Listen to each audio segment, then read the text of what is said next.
we have a really exciting topic today. We're going to be Yeah. talking about how you and I became CIOs, Chief Information Officers. Yeah. It's a good topic. Look forward to speaking with you about it. Yeah, it's a good topic. I think there's a lot of people out there, especially, the newcomers in technology, and they really want to try to figure out how can they get into the C-suite? How can they make it happen? How they, is it even something that's right for them, right? Yeah. So I figured, hey, who best to talk to than you, who actually is a CIO as well, and myself, and let's just maybe share some tips and tricks from the trenches, so to speak, for others who actually get into the C-suite. Yeah. So if it's okay with you, maybe let's start talking about, how did we become CIOs? And I can get started. Yeah, sure. And I want to hear from you too. So for me personally, how I became a CIO was more transformationally. I think over the years, I started out as a software coder and wrote a lot of code, so much I can even, remember how many lines of code, lots of products and services and things like that. But I really wanted to kind of design, the technical decisions, be the technical decision maker also. And that got me a little bit into architecture. And then from architecture, it got me into more bigger system architecture, which is like, I was an enterprise architect for some time. And that was a lot of fun. And that kind of got me exposed to the business side of it also, being an enterprise architect. And then at some point, somebody trusted me enough to promote me to chief architect, and I became the chief architect for Intuit in Silicon Valley. I was there for some time, and that was really, really awesome, and for some other SaaS companies. And but it was a rocky road. But then from the chief architect point of view, at some point, somebody else again trusted me, which was the CEO from Marshfield Clinic, and said, Oliver, I want you to be the chief technology officer. I think it's going to be great. And the previous CIO at Marshfield Clinic also, they said, Oliver, you're going to be awesome. So I did that, became the chief technology officer, and then stayed in that role for a few number of years. And then at some point, somebody again, gave me a shot as a CIO. Now, there are obviously things that you and I did to kind of get there. We will discuss this in this podcast. But that's how it happened for me, and then became the CIO, and then also senior vice president for IBM Watson Health, for some of the, for the IBM Vitel outfit out there. And so before you knew it, I was more on the business side of it, right? So that's kind of how it happened for me. It was very transformationally. It's not like one day I thought I want to be a CIO and I started applying for the job, and then, somebody, welcome, Oliver, you're great. Let's just get you in as a CIO. It didn't happen like this for me at all, right? But I really came up from the technology side of it, right? Where some CIOs don't come up from the technology side at all. They come up from the business side, from manufacturing or other areas, right? But for me, it was technology, right? What about you, Bill? Yeah, I started out as an engineer. I always knew, even as a child, I wanted to be a leader of some sort. When I grew up, I always gravitated towards, in school, high school, college, I always gravitated towards doing something that was leadership, coordinating, leading people. So I always knew I wanted to do it. I grew up really interested in music, and my dad was a scientist and really pushed me and my brothers to go into science and engineering. And so I did. And early on, I thought I would be a designer of musical instruments. And when I went to college, I had a really good professor who taught me a lot about real-time embedded software, and just a great mentor. And he also taught me about leadership and C-suite. And so even in college, I knew that someday I'd want to be there, but I also knew I had to pay my dues. And so I started off as a real-time system software engineer. I wrote software for cruise missiles, for Boeing cockpit displays.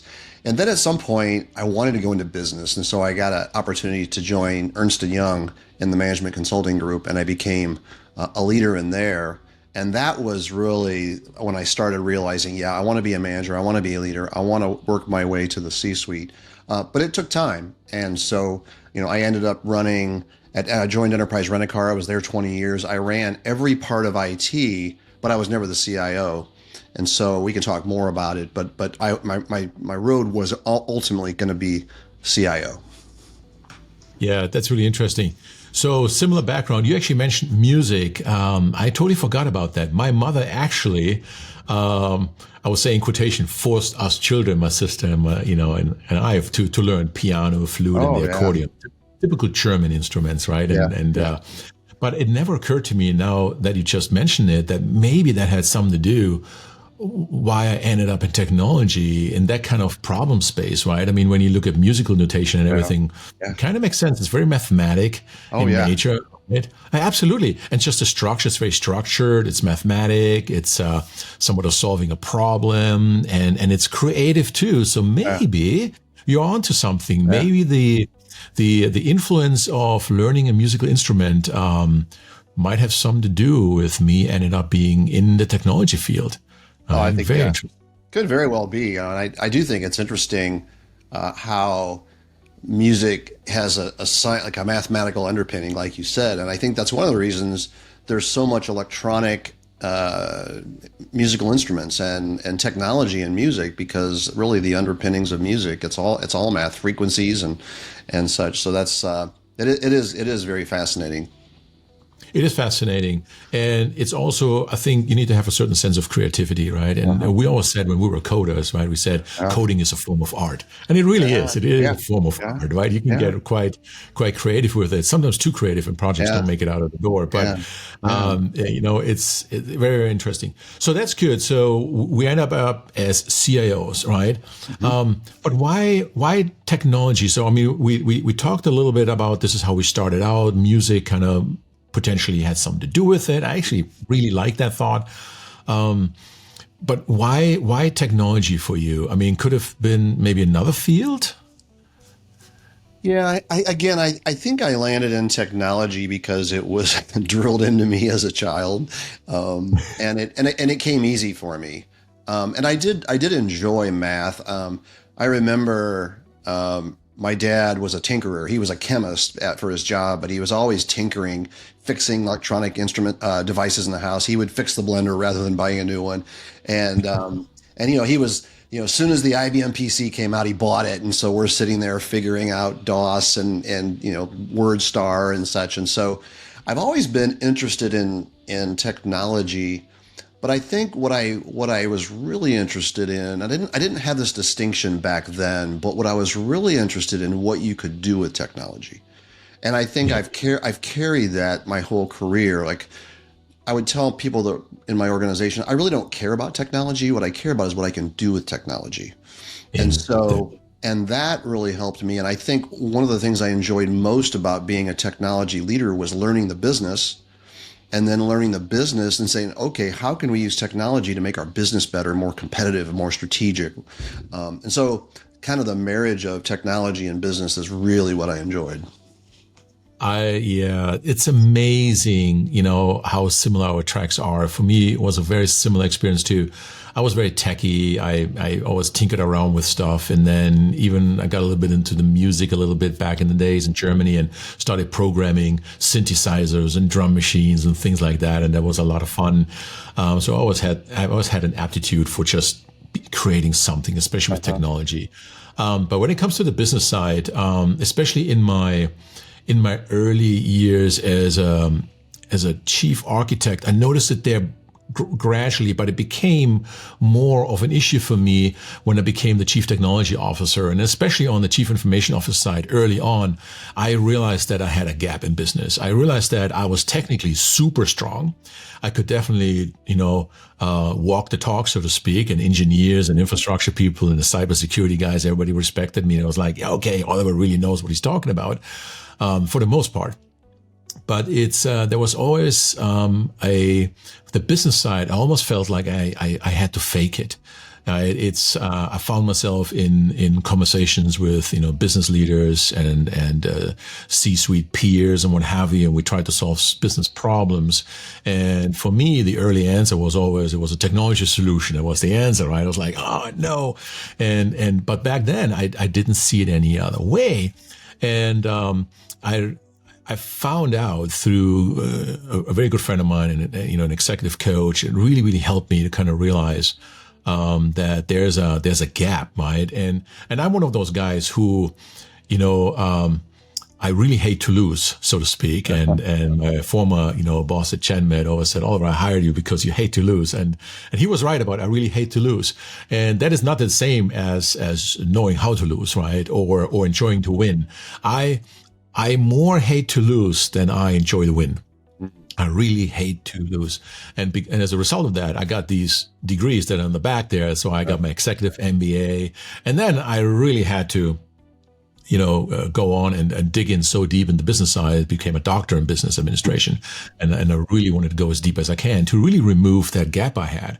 And I did that. And I think the moment I did that, that changed a lot of things for me. I became, a lot more connected on certain business concepts, such as, strategy and execution and just management, and also all the way to people management, organizational management, and these kind of things, right?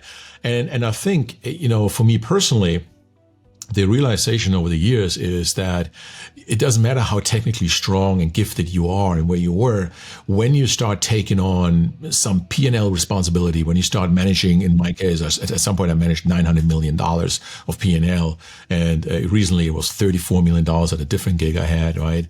And so that's a lot of money. That's a lot of people's lives in your hands, so to speak, right? And when you make a mistake on that level, those mistakes are usually pretty big, and they cost a lot of money, and they cost people's jobs. So when I started, really diving into the business side of things a lot, as from a CIO point of view, I think it has helped me. It has helped the organizations that I work for, and really helped the teams also, right?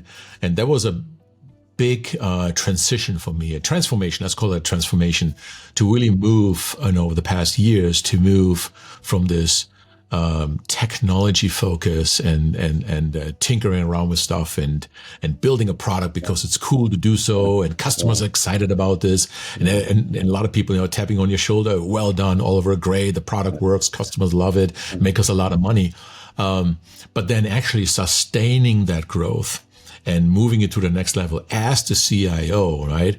That really requires a strong business acumen. Have you found something similar in your career also, Bill? Yeah, absolutely. I was fortunate when I joined Enterprise Rent-A-Car years ago. I reported to the CIO, and the first day on the job, he said, "You're going to spend the next 3 months out in the field, in the business. You're going to do a tour of duty. You're going to meet with every single person in every single department. I mean, not the entire company, but I did that. I went out in the field. I went to every department, and I remember in doing that, I took copious notes, and a lot of my peers wanted my notes because I actually had this opportunity to go do it. Because IT touches every part of the business. Technology, if you're in IT or in technology in a company, you touch every part of the business. And quite frankly, a lot of times, people in IT know more about the business as a holistic perspective than other people, because other people tend to know like their department. And it's so important if they want to know about it. Yeah. Because sometimes IT people don't want to know about it, or they don't know they need to know about it, right? Yeah. And it's oftentimes goes back to the principle, know what you don't know. Yeah. Right? Yeah. You can be you talk about the unconscious incompetent. You don't know that you don't have the knowledge.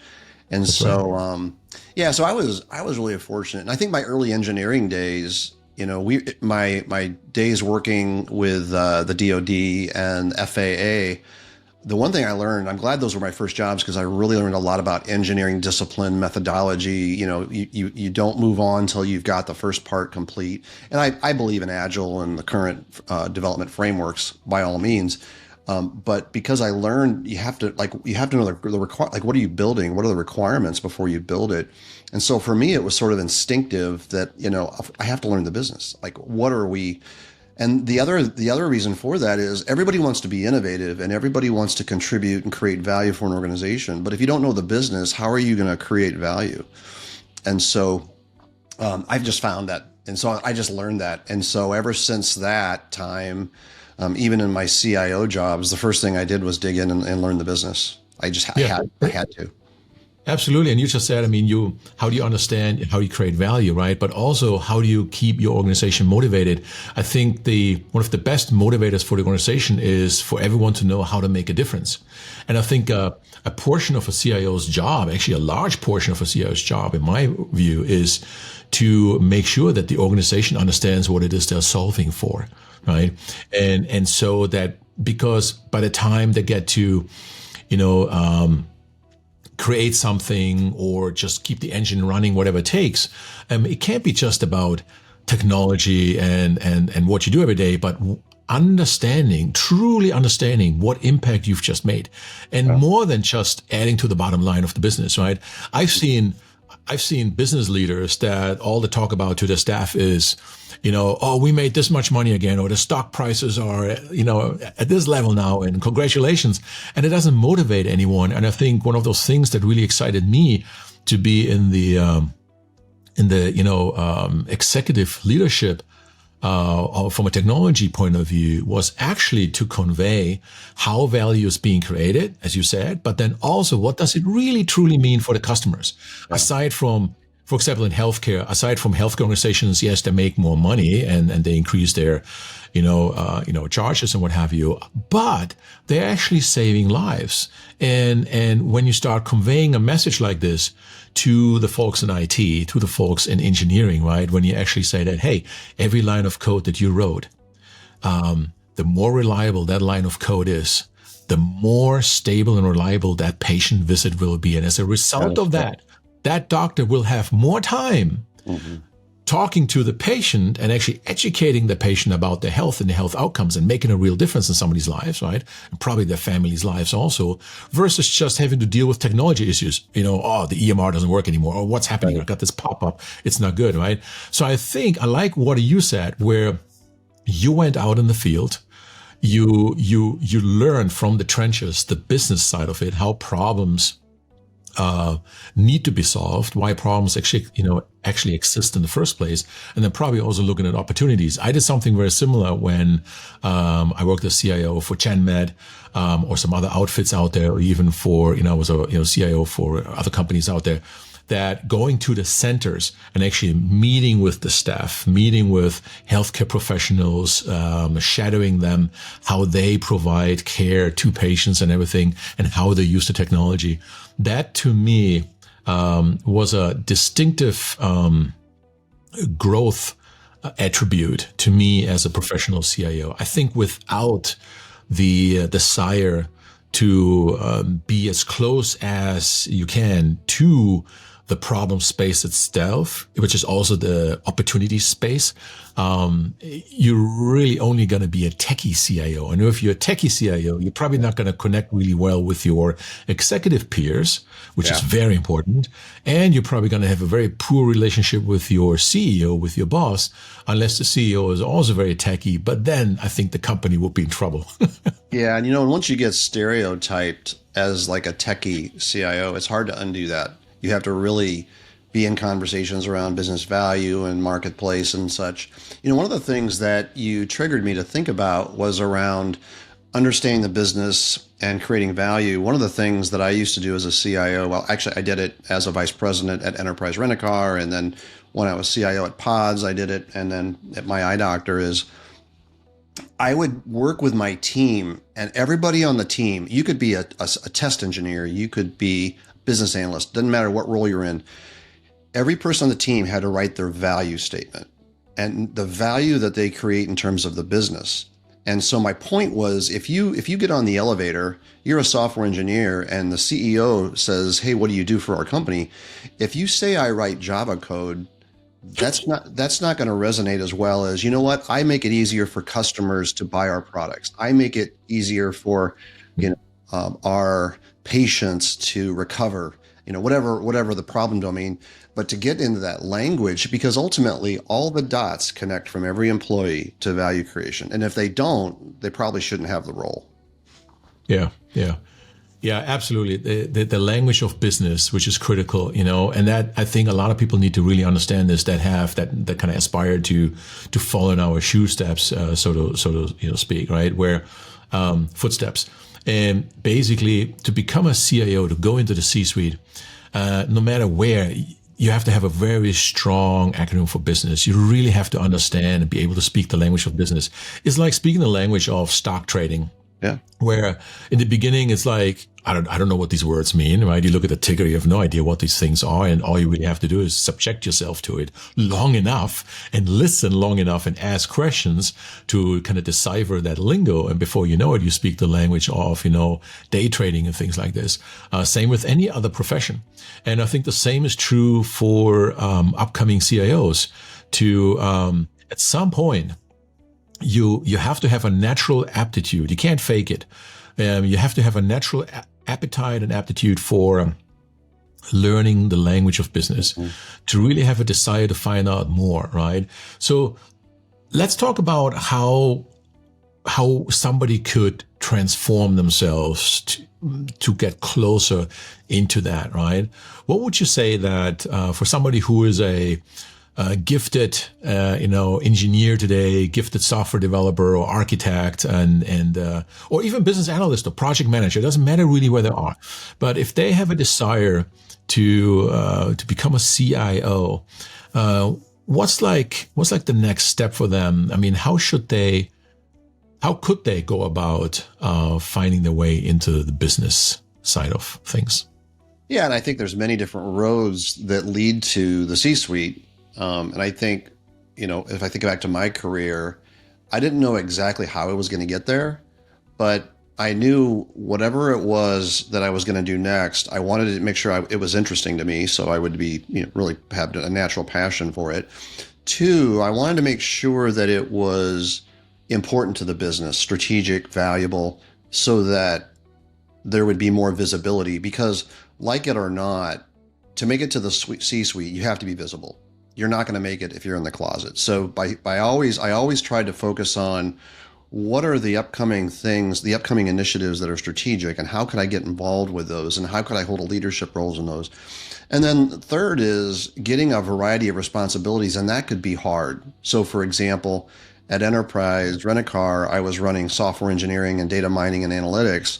And I saw that the infrastructure leadership role opened up, and I said, "Hey, I've never managed infrastructure before, but I have an engineering degree, and I think it would be beneficial for the company if somebody from software engineering went into infrastructure and brought a software perspective to it, because software-defined data centers and such were becoming more and more popular."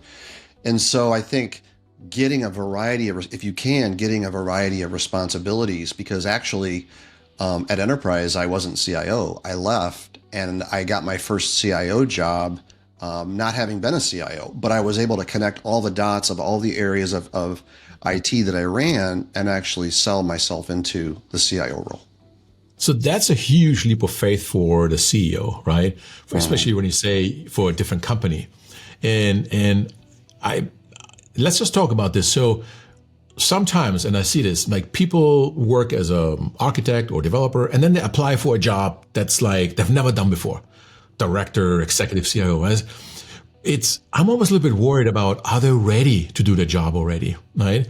And I think, thinking back about my career path, I kind of didn't have that. For me personally, there was a certain readiness already. Now I found out the gaps later on.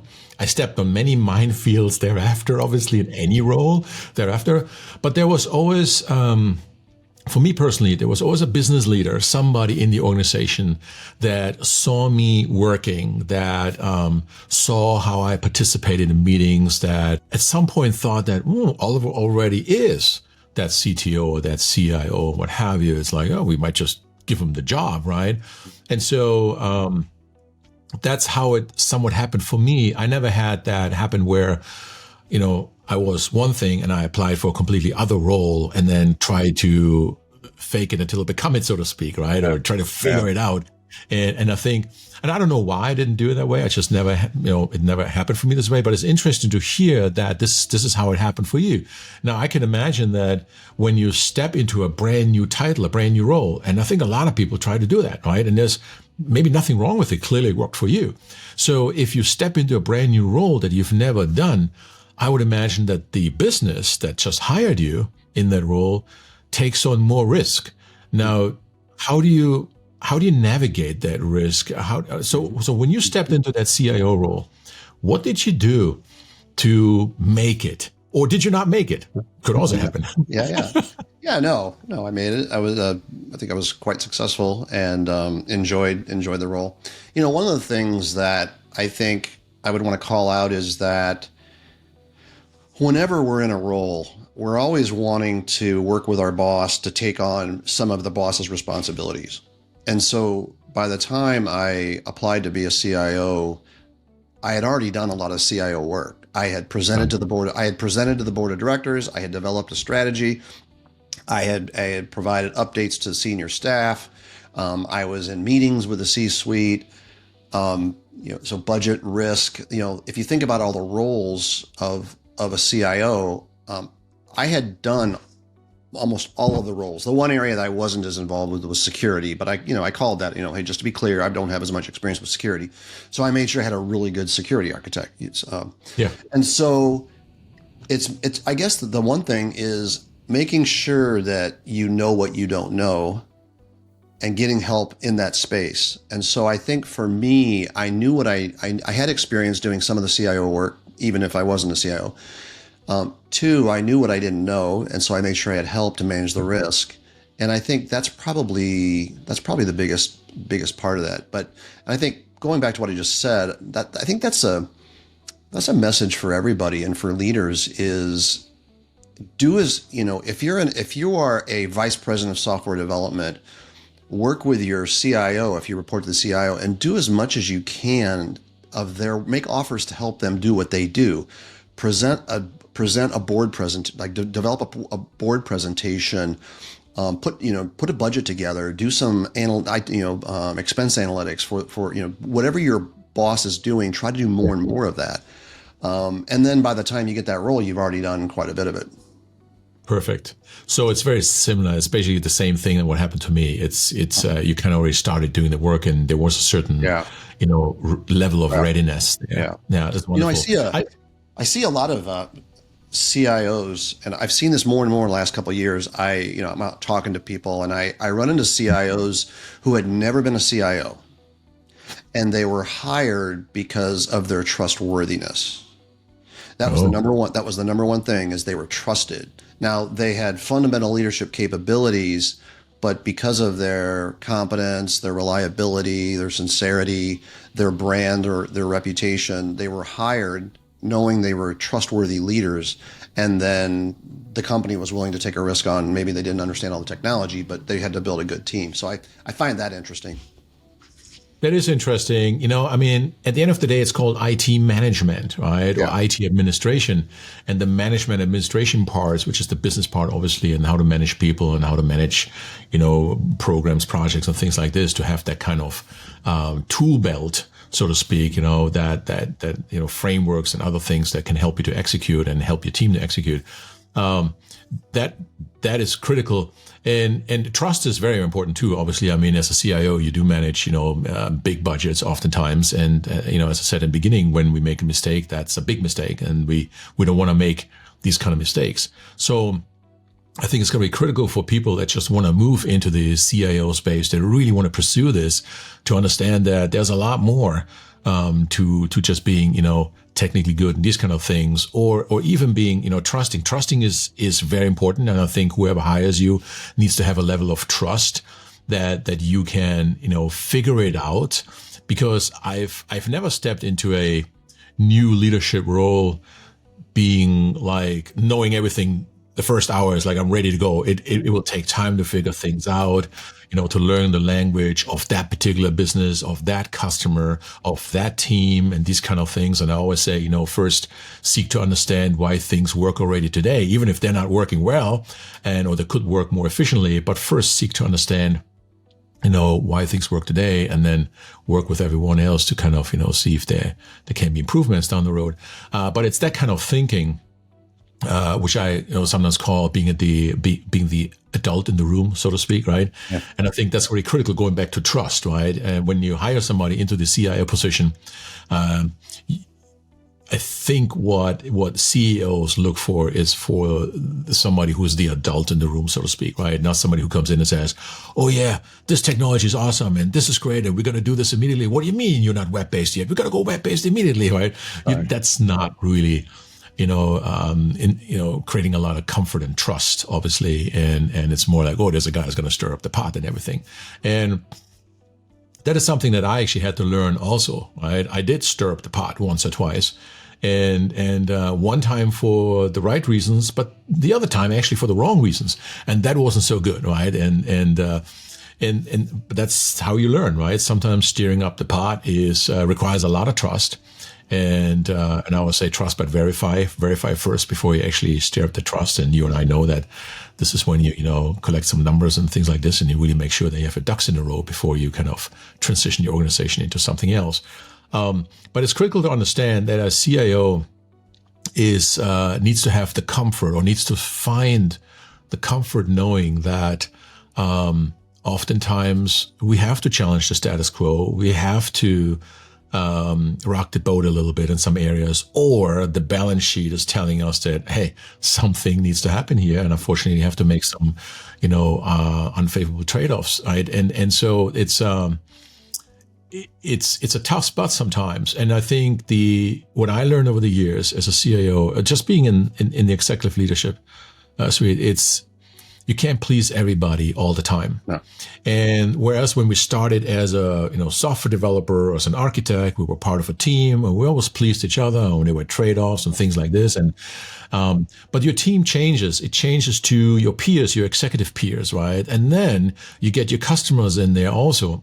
And I think what's going to be critical for anyone who wants to be in the C-suite is to understand that sometimes the grass doesn't look necessarily greener or that much greener on the other side, that there are decisions that need to be made that are, not popular, that, will cost people's jobs also, right? Yeah. And, or, other things that just, I can't think of anything right now, anything else, but whatever, right? Assess some impact, some negative effect for somebody. And I think we have to find comfort knowing that for the greater good, for the organization, we have done the right thing. For the customer, we've done the right thing. And that has been carefully vetted and these kind of things. But not everybody can take that. I've seen some leaders that had real issues in making hard decisions for business reasons. Right.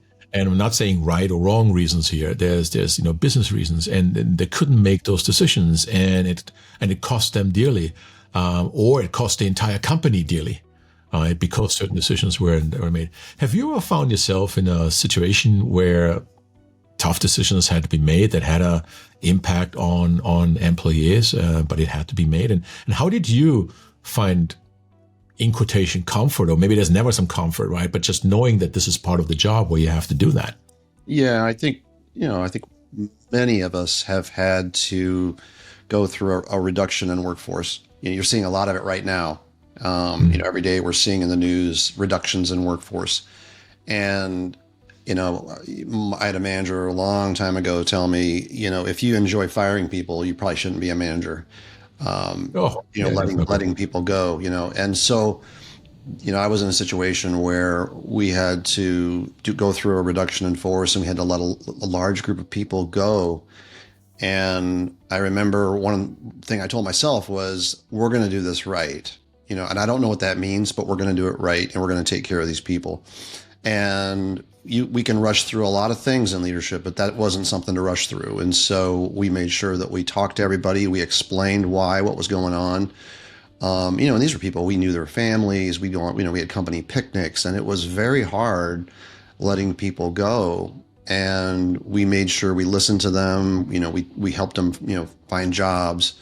And later on, when the economy got better, we actually brought some of them back, and they actually wanted to come back. And some people who left, I remained friends with. And, so for me, it was very unpopular. It was hard to do. It was the right thing for the business. Yeah. I mean, if you don't do something like that and the business isn't going to survive, then you don't have a business. And so, it's the tale of two choices. Yeah. And, I think at the end of the day, it isn't fun. It doesn't feel good, but it's the right thing. And that's what, and I think taking care, I'm always been really big about, whatever we do, let's take care of people. Let's demonstrate care for people. And it might be unpleasant, but let's demonstrate care in the process. Well, this is why we call it a company, right? A company is an assembly of people. I mean, I think many years ago, not many years, maybe 5, 6 years ago, somebody asked me, so what do you do? And I said, I used to always tell people I'm in the technology business. Yeah. And I started changing it. I actually said I'm in the people business, right? With the people that work for me, that I work with, or that I work, for in terms of customers and what have you. We're in the people business. And at the end of the day, it's really important to start, bring people with us, which is also very important, right? Because people got us to where we are today, and we're going to talk about that next. Because we can't get there alone. Obviously, we have to have somebody that, gets us there.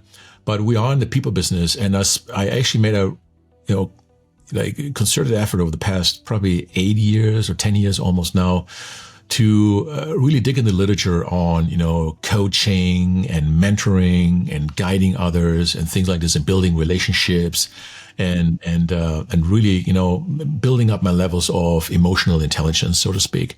And I think that's a critical, absolutely crucial skill to have for any C-suite executive leader, to have high levels of emotional intelligence, how to build, motivating pathways for the organization to buy into, and then really establish accountability with it and things like this. But it's going to be critical. So I think for a CIO, I think we can agree, you and I, that it's far less about the technical capability. I think there's an understanding of technology, and I think it helps having had a technology background so we understand it. But at some point, we have to almost let go of it, right? And I can write code for nothing anymore. If it would save my life, I would not be able to write a single line of code right now. But I still understand code. I can look at it, right? And so, but it really is important for anyone that wants to follow into our, footsteps, to recognize that you're going to have to ask yourself the question, are you willing to leave that hands-on tech stuff to the future experts? And they're working for you. And are you going to be able to work for them as a servant leader, so to speak, to really dive deep into the business, the customer value proposition and strategic thinking and things like this, so that everybody that actually works for you can continue to retain their job, make a difference in the world, and things like this, right? And I think that responsibility comes with the job. And I know we're all aware of that. And especially when we've done it for a number of years, we're all aware of it at any given time. And so when we consider trade-offs, we always go like, healthy, unhealthy, things like this. And we want to really consider people, as you said, and business, customer, and we're going to want to make sure that we find the right balance there, right? But that comes, not easy to some people. And as I said, sometimes when you think that, from a title progression, the next job for me must be see something, chief something, think twice or even 3 times about it, because it will be different, and the expectations of the organization on you will be different. And just be ready for that, and also be ready to fail, right? We always say that the lifetime of a CIO these days in 2023 is like 2 to 3 years, and then you're somewhat, who knows, how often you stick your neck out there politically, and it's just, it's just one of those things. And plus, there's some research also that actually says if you don't stick your neck out often enough, you're not taking bold bets for the organization, not really increasing the competitive advantage to, rival in the marketplace to keep on winning out there. So, and again, it just comes with the territory also, right? But anybody that wants to follow into our footsteps, they have to understand this, it starts with, what we said, business, and understanding that you are a people leader up and foremost. You're not really a technology leader, right? You are a people leader, and you can influence the organization to adopt a certain technology. You can, shape viewpoints in the organization, cross-functionally and things like this, and helping the organization to come to you and say, hey, we actually like this AI stuff. When can we have it? And then you say, when we have a security policy, right? But it's one of those things where, it's not as easy as some people think it is. Do you want to add anything to that? Yeah, I think you talked about staying in the technical trenches, if you will. And I think I see some companies, I work with clients that are, startups, like really new startups, all the way to large, $20 billion companies. And the startups, I think more often you'll see managers, leaders that are hands-on. I think it's required because maybe of the budget and the strategy and that so forth. But in general, medium to large size businesses, you've got to get out of the trenches and trust your people and at least know the language so that you can make assessments. Like if you're listening to people say things, you need to at least ask questions to ground what they're saying and respect them, but at least ask tough questions and make them provide the assertion so you have the well-grounded assessments. One of the things that I would do, even though I would stay out of the technical trenches, this is something that I just was really effective for me, was every now and then, if you're a CIO or a senior leader in the organization, every now and then pick one of your rock star developers or pick a really up and coming technologist and go sit in the trenches for an hour. Sit next to them, ask them questions, watch what they're doing. Several things happen. One is you learn a little bit about what they're doing. Maybe it's you're doing a code review. They get a chance to show off. You get visibility to them. You can actually share some cultural principles with them. You're kind of rubbing shoulders for an hour. And I've done that a lot. And those are always worth the 1 hour of just sitting next to somebody. And you can only do so much of that. But that's something, even though I wasn't writing code, I was actually, sitting next to somebody and being part of their world for maybe an hour. I'm glad you're mentioning that because there are two thought works out there. There's like, okay, I'm in the C-suite now. I'm going to keep my distance from my employees, for whatever reason. Or the other one is like, no, I really want to be close to my team, especially, my direct team. For me personally, I get very close to my direct team. That's really important to me to have a very solid relationship there. And yes, understanding that, if the business changes, economy changes, and the impact becomes too great, and you might have to, make some trade-offs to let one of your direct reports go. That stuff happens, but that is no reason to retain a distance throughout the work. I think for me, it's critical to build a bond, especially with my direct, team, and then also a bond with my peers, which is very important. There has to be it's more of a partnership, but it's a real bond with my direct team. And I like what you said, being close and what have you, and I did something very similar, where, I show genuine interest in the work that they're doing. And that's different than having a stand up in the morning saying, tell me what you worked on today. What are you going to work on, tomorrow, things like this. But it's more like, generally, oh, really, you did this? How did you do that? What made you think of that? Right. To really dive into that. And I'm always looking for, an opportunity to coach, to help them to, get to the next level, to even arrive at their conclusion faster next time, right? Mm-hmm. But also I'm always probing for, can they resound in their own words why they just did that, right?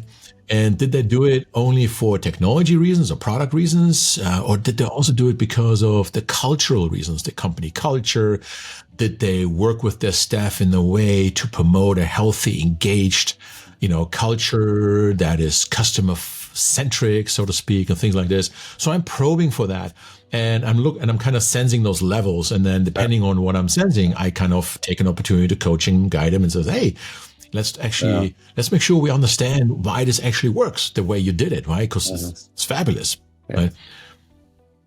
So that's really, go ahead. This is somewhat related, but I remember years ago, I just always remember this story. Years ago it was at Enterprise Rent-A-Car, Jack Taylor, the founder, he'd say, I never want to let technology get in the way of my business. I never want to let technology prevent our customers from renting cars. We have to be operational. And there was back then, early days, we operated on a satellite network. And so we had our own, transponders and dishes. And one of the network engineers heard Jack Taylor say that and took it to heart. And what he did was on occasion, he would practice repointing the satellite to a backup transponder. and he marked that position. And one time it happened, we lost a transponder, and he went down there, moved it right to where he marked it, and we were up and running. It was sort of like a, manual continuous availability, which is probably an oxymoron, but just took it to heart, and it was all about the business and keeping the business going. It is, right? And it goes back to, again, understanding the business, what it was solving for the customer, what you said in the beginning, going out in the field and understanding, the problem space, so to speak, the solution space, really, really important. So I think just for, now we transitioned into the CIO role pretty similarly, I would say, over the years. And we also talked about what motivated us to be ending up in technology in the first place anyway, right? And we talked about some of the gotchas in terms of what does it mean to be a CIO, that it's not always easy, right? And matter of fact, most of the time it's not easy, right? Right. But it is very rewarding, right? Because we have such a huge difference. So let's maybe talk more about what somebody else, how can they connect? And like for me personally, I was recruited numerous times. So there was a recruiter reaching out to me, and then this is usually when I switched companies. This is when I switched jobs because something was presented to me. There was a better opportunity, long term, or where I needed to be next in my, progression. And I always had somewhat of a plan, not early on, but at some point I kind of started managing my career in a way where I literally put down, dots for every year. And I said, okay, I have 20 more dots here. What is every dot? What's the main thing I want to reach for this particular dot, for this particular year. And so this is how I started managing my, career. But there's, for somebody who wants to, start moving into this, maybe a little bit more aggressively and actually start managing that, would you recommend they reach out to, executive recruiters, or to look for job postings out there, or networking, or what have you found would maybe, help them to kind of try to go there? Yeah, from my perspective, it's a combination of things. It's not really one thing. I think if you think about sort of like where you start, like an order of precedence, the last thing I do would just be apply to postings. I mean, today that's such a tough path. And it can be very frustrating if you're just applying, you're sending in applications to job postings. I mean, you can do it, but it's like making cold calls. It's just it's very challenging. And so to me, it's all about building the network. And one of the things I learned in my early years is to accumulate friends before you need them, like make friends before you need them.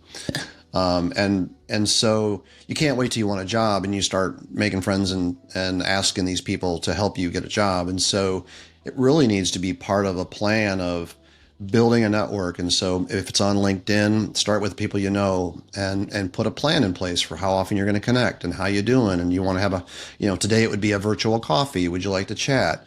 And then who are the people on LinkedIn that are the kinds of people, like people in roles that you'd want, and start reaching out to them, and maybe you can form a mentorship through them. A lot of jobs, you probably know this, a lot of jobs that are filled are not filled through postings. They're filled, before they in the C-suite, right? We talked about the C-suite specifically. Yeah, exactly. Yeah, and so it's being known in the marketplace through networking and sometimes speaking. If you can get a speaking event, you can get what's called proximity. You're getting in front of people, and you're getting some brand reputation that way. But I think it's and then executive recruiters for sure. Like for CIO roles, to me that's the first place to start, is working with executive recruiters. But it's not a one channel thing. I think it's many different facets, and again, sending applications to postings cold. To me that's the last step in doing.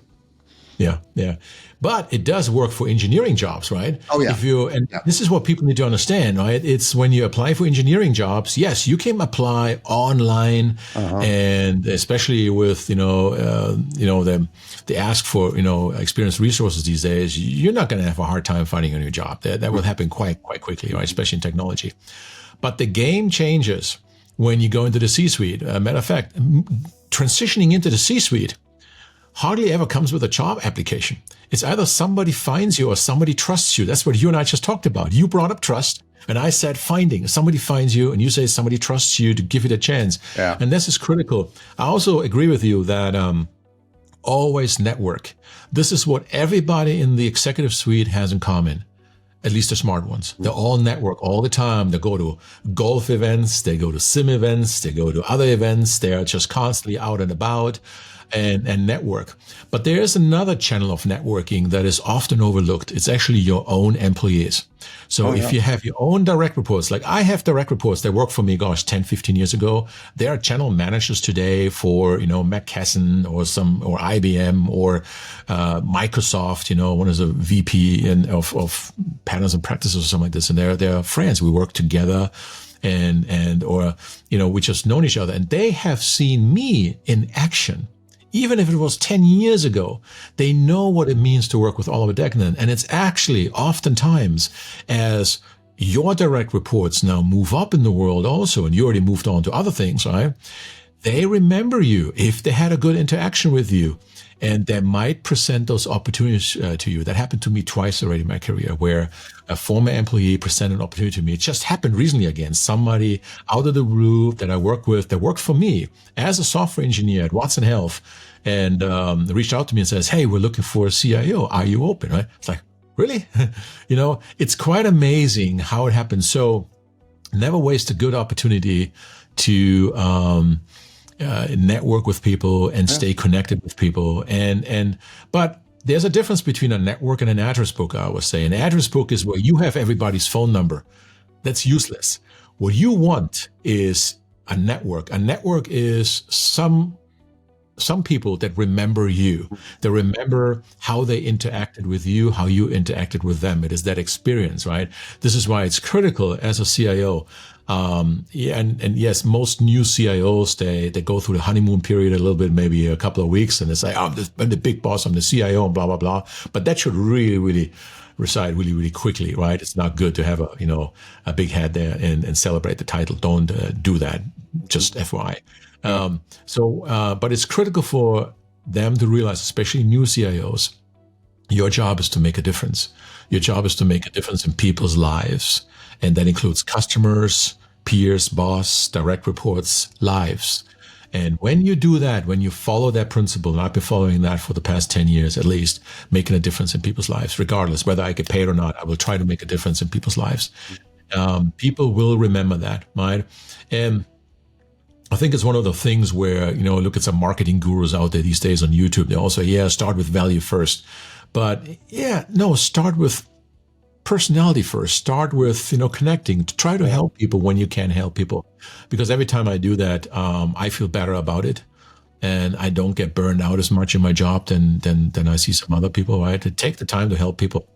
Really, really important. So I think it's a key ingredient to becoming a successful executive, especially in the C-suite, where you connect with people. Don't be afraid of connecting with people, because if you're afraid and you keep distance, just in case you have to fire them one day or whatever it is, if you just keep a distance, I think that's going to hurt you long term. And it's also not a rewarding space to be in. Right? Yeah, I think as human beings, we're wired biologically to help one another. And when we help other people, we get this automatic sort of happiness and joy inside of us. At least the average person does.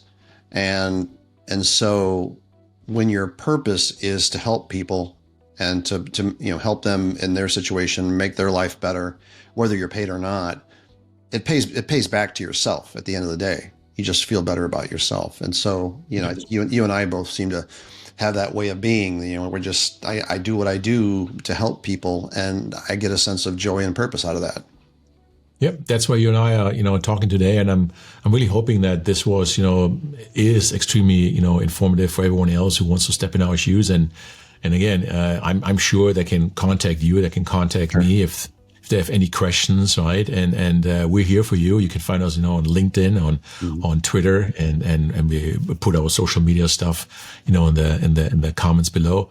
But Bill, it's been a pleasure talking with you about this, it really amazes me, and sometimes not, but it amazes me that somebody else had a very similar upbringing and entry, into technology and technology leadership, and just the fact that you and I are wired the same way, that we are really doing this for people. And just the learning we had, along the way, moving from technology into the business world, but never really kind of stopping to understand technology. That's such an underlying, cross-cutting, knowledge concern that has to be there, I think, to be a successful CIO to some degree. But it was really, really insightful. Thank you again, Bill. And do you want to close it maybe with any last words? Yeah, Dr. Oliver, I mean, since we first met, and I realized we're sort of wired the same and have similar backgrounds, and I knew it would be a fun to be on this conversation with you and share, and hopefully we'll continue to talk some more in the future. And thanks for having me on. Awesome. Thank you.